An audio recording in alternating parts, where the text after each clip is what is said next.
Muy buenos días, amigos. Como todas las semanas, les saluda Mildred Cortés y estamos en su programa desde la EEA, desde la Estación Experimental Agrícola. Si recuerdan, en nuestro programa pasado dimos inicio a una serie de programas que están relacionados con el cambio climático, pero lo vamos a tratar, ¿verdad?, en la medida que podamos, de relacionarlo con la agricultura de Puerto Rico. Así que recuerden, este es nuestro segundo programa de la serie de programas que vamos a estar haciendo para tratar de entender un poco qué es el cambio climático y cómo nos impacta a todos nosotros, pero específicamente, ¿verdad?, en un área que es vital para la vida, que es la agricultura. Y tengo el gusto que nos acompañe hoy la doctora Sofía Burgos, quien trabaja en la División de Monitoreo del Plan de Aguas del Departamento de Recursos Naturales y Ambientales, y también Sofía es parte o miembro del Comité Científico de Sequía de Puerto Rico. Buenas tardes, Sofía. Buenas tardes. Para mí es un gusto que nos acompañes en la tarde de hoy, ¿verdad? Y vamos a estar hablando un poco sobre los acuíferos. Pero ya que mencioné, ¿verdad?, que eres parte de este comité científico, ¿por qué tenemos que hacer un comité científico para trabajar con la sequía en Puerto Rico? ¿Tan importante es la sequía?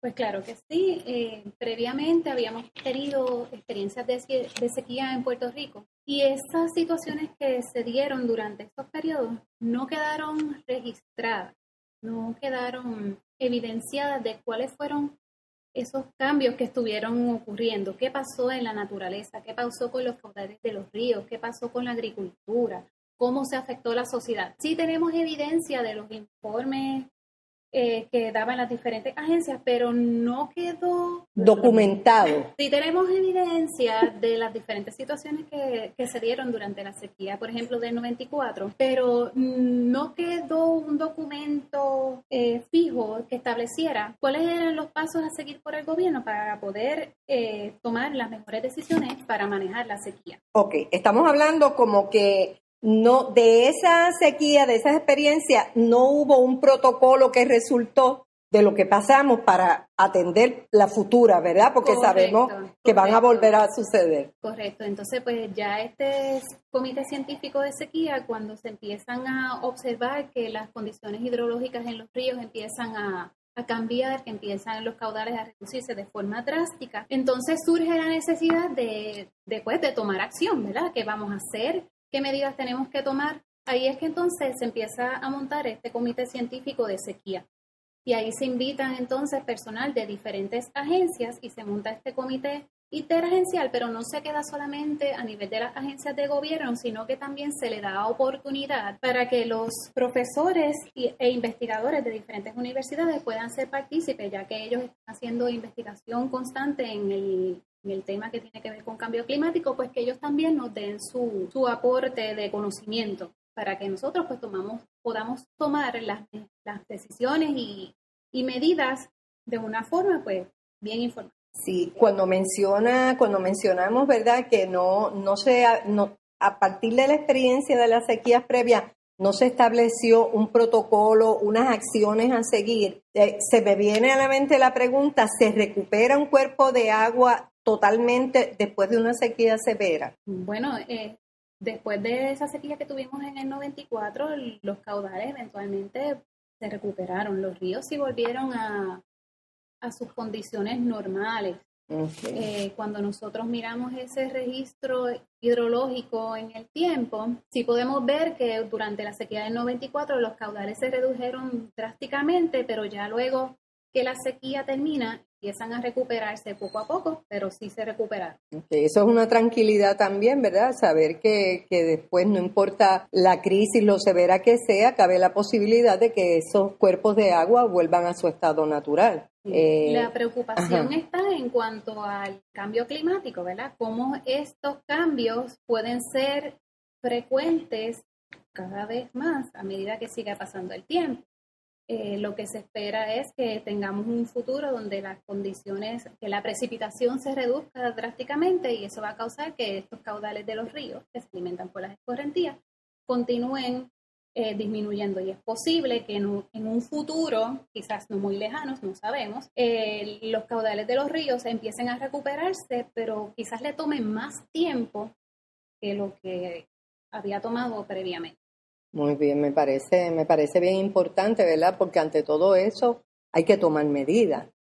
Pero, ¿verdad? Nuestro tema principal era, habiendo aclarado, ¿verdad?, la importancia de ese comité al que tú perteneces, nuestro tema era el estado de los acuíferos de Puerto Rico, en particular el del acuífero del sur, y las implicaciones para el manejo de agua en los sectores agrícolas.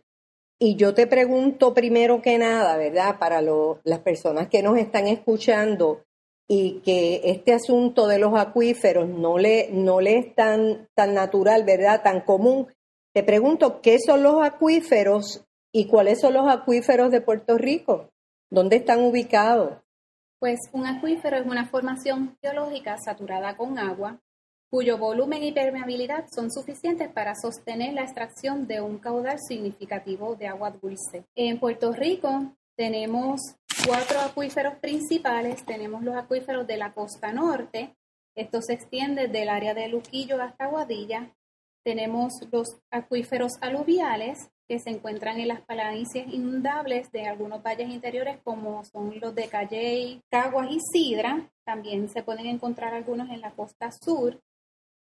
También tenemos los acuíferos del sur, que van desde Arroyos hasta el Valle de Lajas, y los acuíferos de los valles interiores. Muy bien. ¿Y cuál es la importancia de la conservación de estos acuíferos? Bueno, es importante conservar los acuíferos porque estos son los que nos van a suplir de agua. Viene siendo como la reserva de agua cuando las aguas superficiales empiezan a disminuir. O sea, que ese acuífero, sí. ¿Cuál es la importancia de los acuíferos y de que los conservemos? Okay.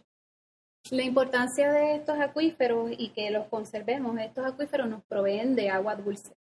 Cuando se necesita agua, por ejemplo, en la zona sur de Puerto Rico, que la cantidad de agua superficial que hay disponible está más limitada, nosotros podemos recurrir a esos acuíferos donde el agua está almacenada para extraerla y consumir.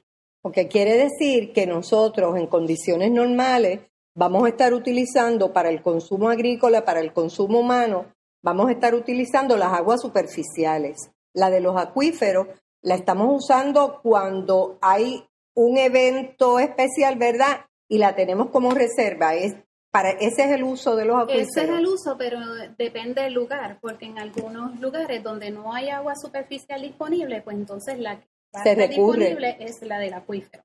Por ejemplo, en el área sur de Puerto Rico, municipios como Salinas y Santa Isabel, el agua superficial que ellos tienen disponible está bien limitada. Por lo tanto, se recurre al agua del acuífero para suplir la demanda tanto del sector industrial, doméstico y agrícola.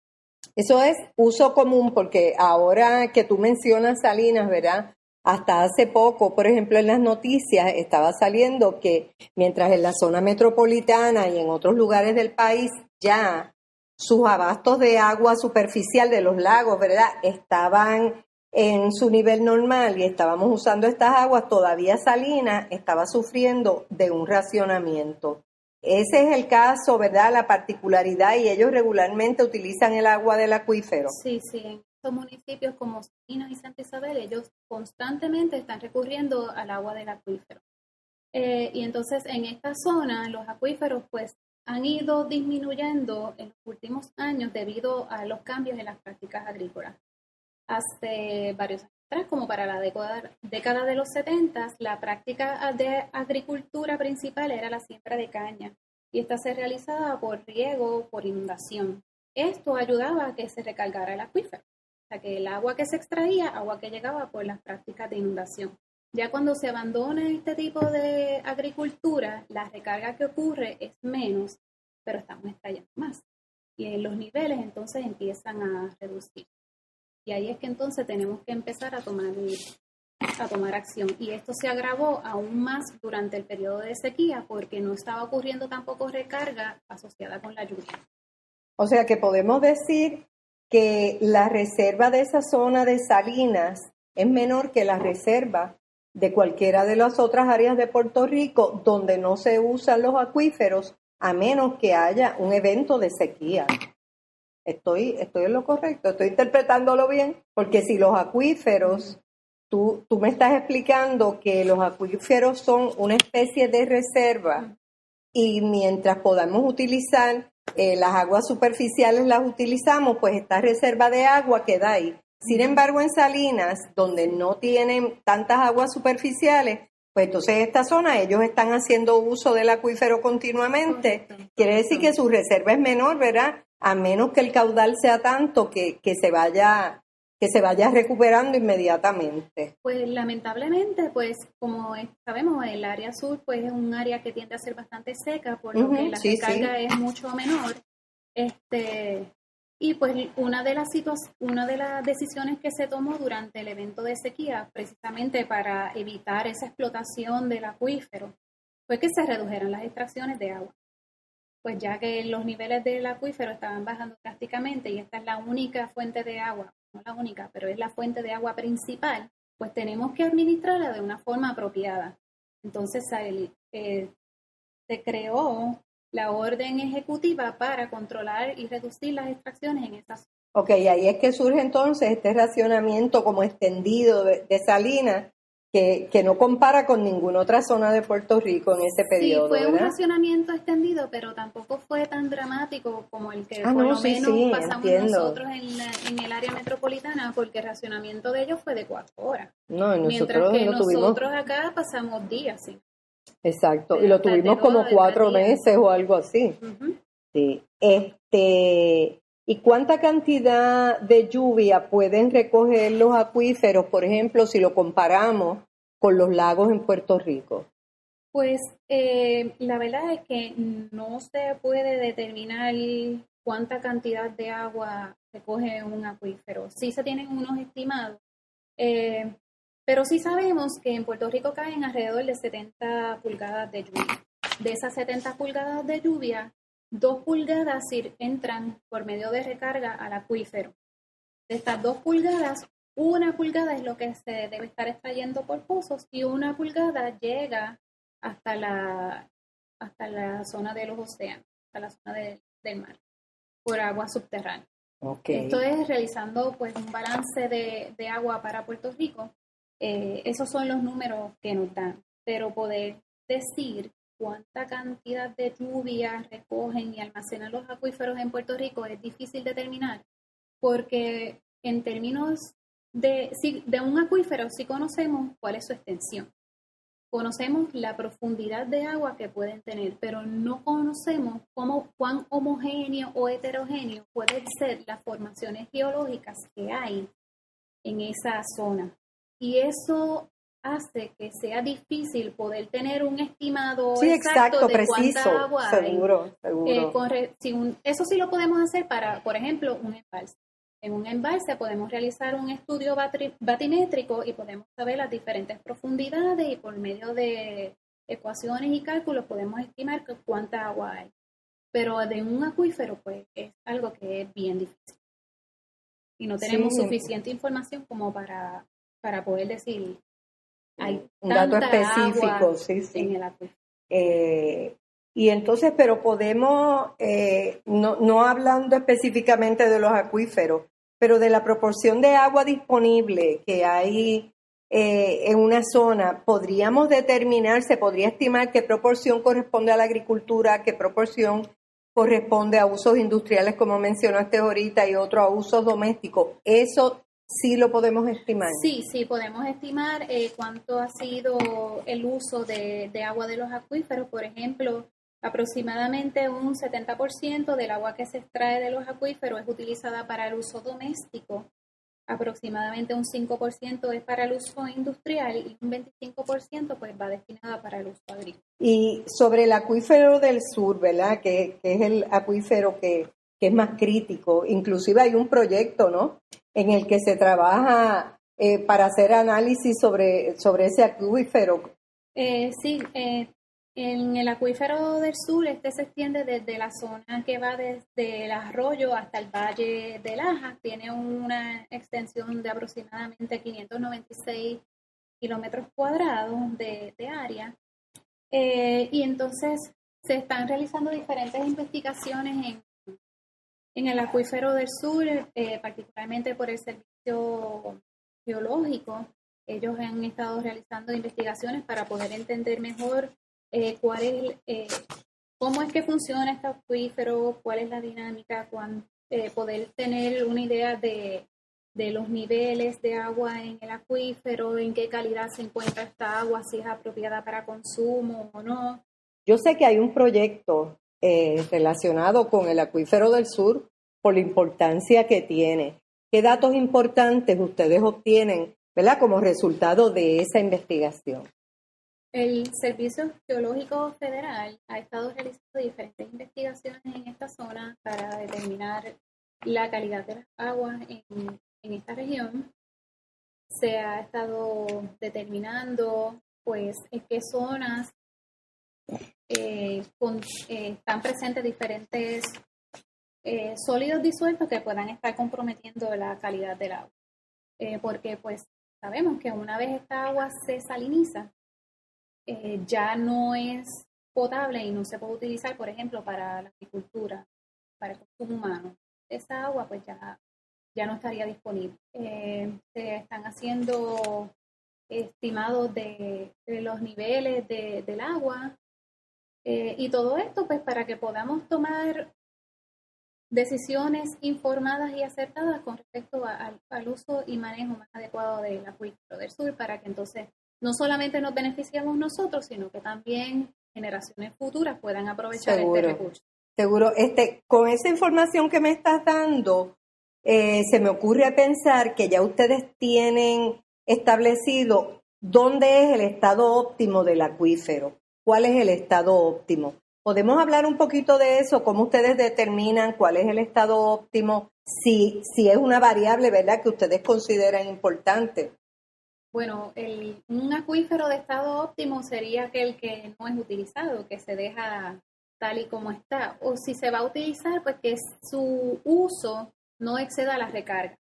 De forma tal, pues que entonces el agua que está llegando sea suficiente para reemplazar el agua que se está extrayendo y se mantenga un balance. De esta forma, pues se mantienen los niveles de agua de forma apropiada y se evita una contaminación por intrusión salina. Ok, y de eso que me estás diciendo, te pregunto, ¿cuál es la condición hoy del acuífero del sur? ¿Está en su estado óptimo o están trabajando para lograrlo? Bueno, lamentablemente pues no está en su estado óptimo, los niveles han bajado bastante en los últimos años, pero sí estamos tomando una serie de acciones para poder ayudar a la recuperación del acuífero. Entre las decisiones que se han tomado, se decidió declarar el área como un área crítica y se establecieron 2 áreas dentro del área crítica del acuífero. Hay un área primaria donde se han identificado casos severos de intrusión salina y estas áreas son en los pueblos de Ponce, Santa Isabel, Salinas y parte de Guayama. Y en esta zona se han hecho modificaciones en los ritmos de extracción. Se están buscando alternativas para sustituir las fuentes de agua. Se ha creado una veda de permisos para extracción. Sí, de permisos de extracción para no dar permisos en la zona y sobre todo educar a la ciudadanía sobre el uso y manejo apropiado del agua. Definitivamente, yo creo que esa es la más importante porque cuando la gente crea conciencia de verdad de la importancia de un recurso que tienen y el riesgo que hay si lo perdemos, yo creo que todo el mundo se pone alerta y trata de cuidarlo y trata de preservarlo. Así que esa fase de educación, pues yo creo que siempre es importante. ¿Tú consideras que la sequía que pasamos recientemente afectó dramáticamente ese acuífero o ya ese acuífero estaba en un estado crítico? Desde antes de la sequía ya los niveles del acuífero se se veía una tendencia en su reducción. ¿Y cuál es el impacto que tú crees que va a tener el cambio climático sobre ese y otros acuíferos? Bueno, el cambio climático, ¿verdad? Pues se espera que haya una reducción en la cantidad de lluvia que cae y esto pues va a estar afectando los flujos de los ríos, que a su vez son importantes porque parte del agua del río ayuda a la recarga de los acuíferos. Los aumentos en el nivel del mar pueden estar también afectando la entrada de agua salada, puede estar causando de que esa cuña de agua salada se vaya adentrando más y salinizando los pozos que están más secados a la costa, lo cual puede ser un problema porque entonces ya se va a estar reduciendo la cantidad de agua disponible para consumo y para todos los usos. Y también se prevé que vaya a aumentar la demanda de uso de las aguas subterráneas, pues ya que no va a haber una reducción en las aguas superficiales, pues entonces tenemos las aguas subterráneas disponibles, pues entonces se van a estar utilizando más para poder satisfacer esa demanda debido a las inconsistencias en las fuentes de abasto. Además de que tenemos, ¿verdad?, que conservar la calidad de esas aguas. Sofía, te pregunto, ¿qué recomendaciones tú le darías a la población para evitar la contaminación de las aguas que están en los acuíferos y que son tan importantes, ¿verdad?, para el ser humano? Bueno, algo bien importante para un buen funcionamiento del acuífero es la recarga.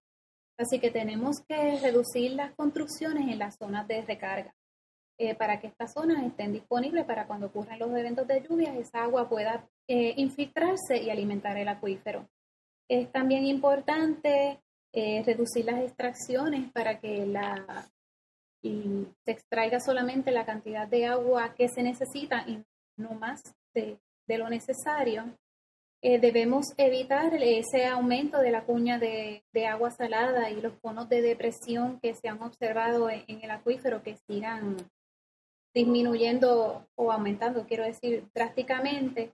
Y una alternativa que se ha propuesto para mejorar la condición de los acuíferos del sur son unos proyectos pilotos de recarga donde entonces se va a estar desviando agua que normalmente se mueve por los canales de riego, por ejemplo el canal de Patillas, para llevarla al río Onigua y que entonces esa agua se percole por el río Onigua y pueda entonces alimentar al acuífero, que sirva como un evento de recarga.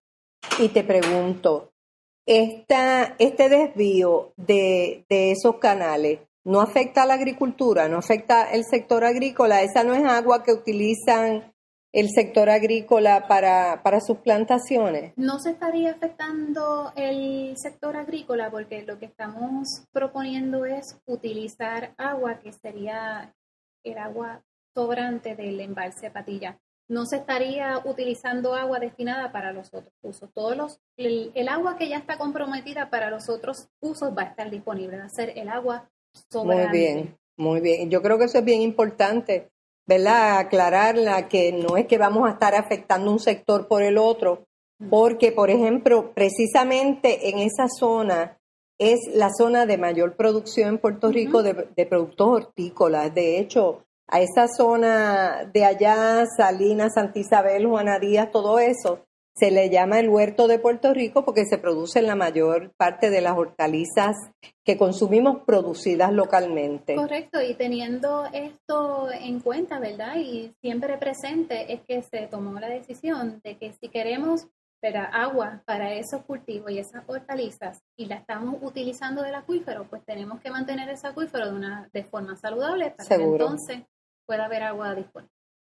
Sí, pues yo creo, amigos, que la información que nos ha provisto hoy la doctora Sofía Burgos es de gran importancia. Cada día, yo creo, creando mayor conciencia, y ese es el propósito de esta serie de programas, que nosotros estemos alerta, ¿verdad? Creemos conciencia, hagamos un estilo de vida, que no sea que hagamos una acción planificada, predeterminada para atender un problema, es que nuestro estilo de vida sea la conservación de los recursos y entre ellos es el agua, sobre todo pensando que el cambio climático no lo vamos a poder detener. Lo único que podemos hacer es adaptarnos y prevenir, hacer actividades que logremos mayor eficiencia en el uso de estos recursos. Así que yo te doy las gracias, Sofía. El programa ha estado bien interesante, yo creo que bien educativo,